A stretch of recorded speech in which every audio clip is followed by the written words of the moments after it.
Hello, welcome to another video on the Life After Brady channel. If you have not already, please subscribe and leave a comment on what you think of us so far. Today we're going to take a look at the 2020 Patriots first draft strategy, a couple different things they're thinking about. If you're looking for mock drafts or who they're probably taking, this is not the place for you. We're going to take a little bit more look at the strategy of what they're probably thinking about as we move towards Thursday's draft. Here is what we're thinking about right now. Couple questions. Quarterback. Jordan Love is the guy most likely to fall to them, or are they looking to trade up? Guy like Justin Herbert or Tua Tagovailoa. Is that an option that they're looking for right now, or do they love Jarrett Stidham, or do they like Jarrett Stidham enough to stick there right now in 2020 and then revisit this down in 2021? Trade down.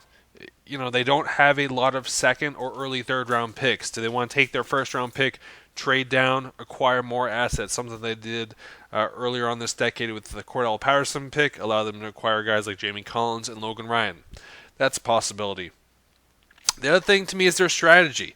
Are they looking to win now, or are they looking to win later? And that's a tough thing. A team that lost in the wild card round, it's hard for everyone.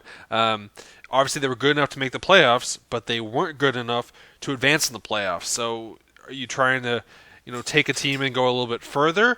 Can you go further in the playoffs, or hey, you lost your quarterback and you lost in the wild card round? This team is not in win now mode. We have to win later. We have to take a look at what are the young, key, talented guys now, and who's going to win in 2, 3, 4 years, something like that. That's kind of the interesting thought to me.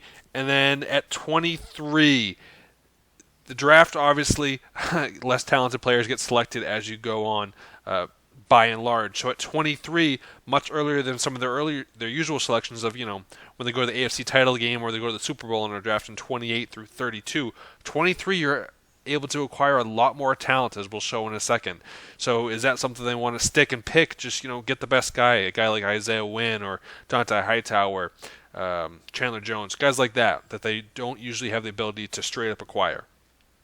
But first, let's look at what they have for selections on Thursday through Saturday. They have 12 overall selections at this point.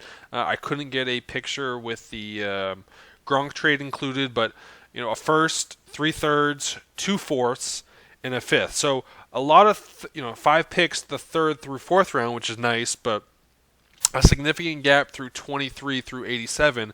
And obviously, there's a large caliber of guys there that they could acquire. So that's where, to me, the trade down, if you look at this picture, the trade down is the most appealing option. In a draft that you haven't been exposed to the most amount of players, you haven't had them in for visits, you weren't able to get on the road and go see them in person as much. Are you as confident in those guys in the third and fourth round, or do you want to take some more guys with second round to early third round talent that, hey, I feel a little bit better about these guys, but I'm still not quite sure. So let me acquire some assets and stick and pick there. The other thing, though, to me at 23, and we'll show here in a second, 23 is a difference maker of a spot in my mind.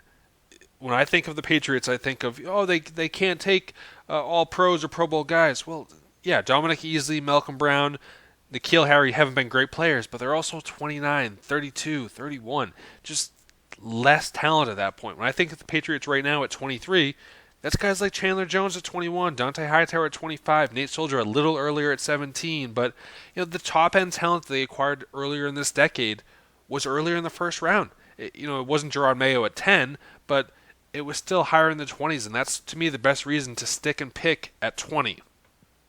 The other reason for it, we all know Bill Belichick wheeling and dealing, and before I get to that, it's going to be harder. I don't have any doubt the Patriots are going to be able to trade. Bill Belichick, he can multitask, he can do a lot of things, and B, he trusts his people. He trusts, Josh McDaniels. Nick Caserio, quietly, is still around. He didn't go to Houston like many people thought. Ernie Adams still obviously in the building. There's people Bill Belichick trusts and has years of trust that they'll be able to make trades happen. But usually they're calling into a conference room with a bunch of other guys around, in Tampa, in Miami, in Los Angeles, in Seattle, making those trades. That's not going to be the case. Those guys are all spread out. So are they going to be able to react as quickly and as confidently? And is it going to be one of those not so much with Belichick, but I think of the other Boston team, the Boston Celtics. The Danny Ainge approach. Guys just don't want to trade with them anymore. They know they're going to get the raw end of the deal, and are people going to think that this weekend of, hey, Bill knows something I don't know. I don't want to mess around with Bill. And that, to me, is the concern of why you might not see a big trade down. The other reason is this. We think of Bill Belichick wheeling and dealing and trading picks. I go back to 2011, which is through the previous CBA. One trade away, where they traded away a first-round pick to get Brandon Cooks. These are the picks that they traded.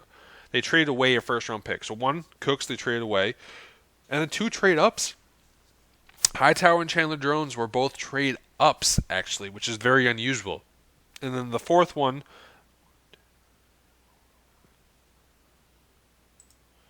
she was the fourth and fifth one, were two trade backs. They traded back, and this is more the pick I think will happen, is the 2013 Cordell Patterson when they had the 29th overall pick. They traded back, acquired a second, third, and fourth round pick, as well as a seventh round pick. That, to me, is the deal that I think the Patriots are looking for. A second and a third round pick gets them in that 52 and 83 range, something and 102.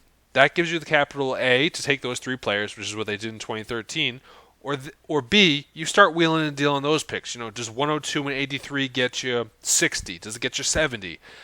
That to me, you're able to spread yourself out a little bit more and use more picks compared to just, the third round picks are all kind of the back end of the third round. So to me, you are a little bit more draft capital. That 2011 trade, Mark Ingram, I think is a possibility to go get a next year's first. The Packers did it, is the one I come to mind, when the Packers trade out of the first round and let the Saints come up and take Marcus Davenport. A trade like that is a possibility. It allows you to kick the can down the road and bank on a first-round pick the following year. I don't know if Bill loves that strategy. Obviously, he loves first-round picks, but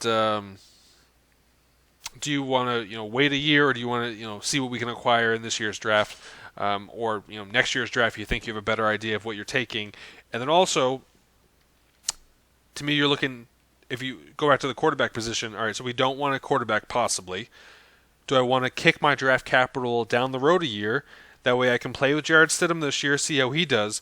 But I have picks in 2021, 2022 that allow me to, maybe if the team isn't as good, you're looking maybe a 15th through 20th selection in 2021, but with more draft capital, I can do something like the Chiefs did or the Bills did and move up and select my franchise quarterback in Patrick Mahomes or Josh Allen, which to me is more likely. That's what the strategy's been.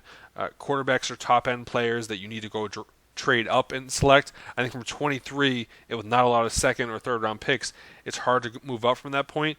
So to me, hey, let's kick the can down the road, acquire picks the following years, allow us to go trade up and get our guy in 2021, 2022, which I think is a more likely scenario for the Patriots. Which is why I think you're going to see a lot of trade backs. I think you're going to see a lot. I think you could see one monster trade like they did in 2013, but I don't think you're going to see a lot of second and third round dealings. It's going to be harder. I mean, these guys are focused on drafting. They're not going to be focused on trading come this weekend with all the maneuverability and phone issues and having different people in different locations. But we shall see come Thursday night what the Patriots do with the 23rd overall pick.